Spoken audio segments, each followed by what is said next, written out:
महाराजा विक्रमादित्य प्रायः अपने देश की आंतरिक दशा जानने के लिए वेश बदलकर पैदल घूमने जाया करते थे। एक दिन घूमते घूमते एक नगर में पहुंचे। वहां का रास्ता उन्हें मालूम ना था। राजा रास्ता पूछने के लिए किसी व्यक्ति की तलाश में आगे बढ़े। आगे उन्हें एक हवलदार सरकारी वर्दी पहने हुए दिखा। राजा ने उसके पास जाकर पूछा, महाशय, अमुक स्थान जाने का रास्ता क्या है, कृपया बताइए। हवलदार में अकड़ कर कहा, मूर्ख, तू देखता नहीं, मैं हाकिम हूँ, मेरा काम रास्ता बताना नहीं है, चल हट, किसी दूसरे से पूछ। राजा ने नम्रता से पूछा, महोदय, यदि सरकारी आदमी भी किसी यात्री को रास्ता बता दे तो कोई हर्ज तो नहीं है। खैर, मैं किसी दूसरे से पूछ लूंगा, पर इतना तो बता दीजिए कि आप किस पद पर काम करते हैं। हवलदार ने भौहें चढ़ाते हुए कहा, अंधा है, मेरी वर्दी को देखकर पहचानता नहीं कि मैं कौन हूँ। राजा ने कहा, शायद आप पुलिस के सिपाही हैं। उसने कहा, नहीं, उससे ऊंचा। तब क्या नायक हैं? नहीं, उससे भी ऊंचा। अच्छा, तो आप हवलदार हैं? हवलदार ने कहा, अब तू जान गया कि मैं कौन हूँ, पर यह तो बता, इतनी पूछताछ करने का तेरा क्या मतलब और तू कौन है?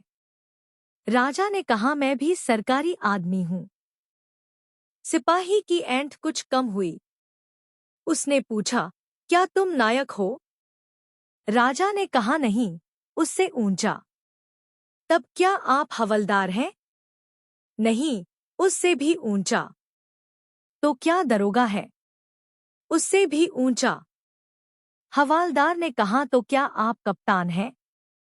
राजा ने कहा, नहीं, उससे भी ऊंचा। सूबेदार जी हैं?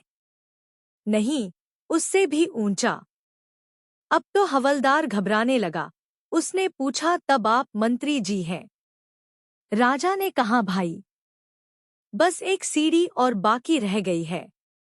सिपाही ने गौर से देखा तो शादी पोशाक में महाराजा विक्रमादित्य सामने खड़े हैं। हवलदार के होश उड़ गए। वह गिड़गिड़ाता हुआ राजा के पांव पर गिर पड़ा और बड़ी दीनता से अपने अपराध की माफी मांगने लगा।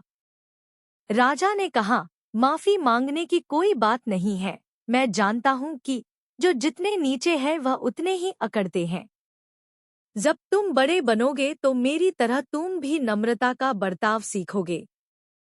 जो जितना ही ऊंचा है वह उतना ही सहनशील एवं नम्र होता है, और जो जितना नीच एवं ओछा होता है वह उतना ही ऐंठा रहता है। इसीलिए कहा गया है, विद्या विवादाय धनम मदाय, शक्ति परेशान परिपीडनाय, खलस्य साधोर विपरीत में तत्, ज्ञानाय दानाय च रक्षणाय। अर्थात दुष्ट व्यक्ति के पास विद्या हो तो वह विवाद करता है, धन हो तो घमंड करता है, और यदि शक्ति हो तो दूसरों को परेशान करता है। वहीं साधु प्रकृति का व्यक्ति विद्या ज्ञान देने में, धन दान देने में और शक्ति दूसरों की रक्षा करने में खर्च करता है।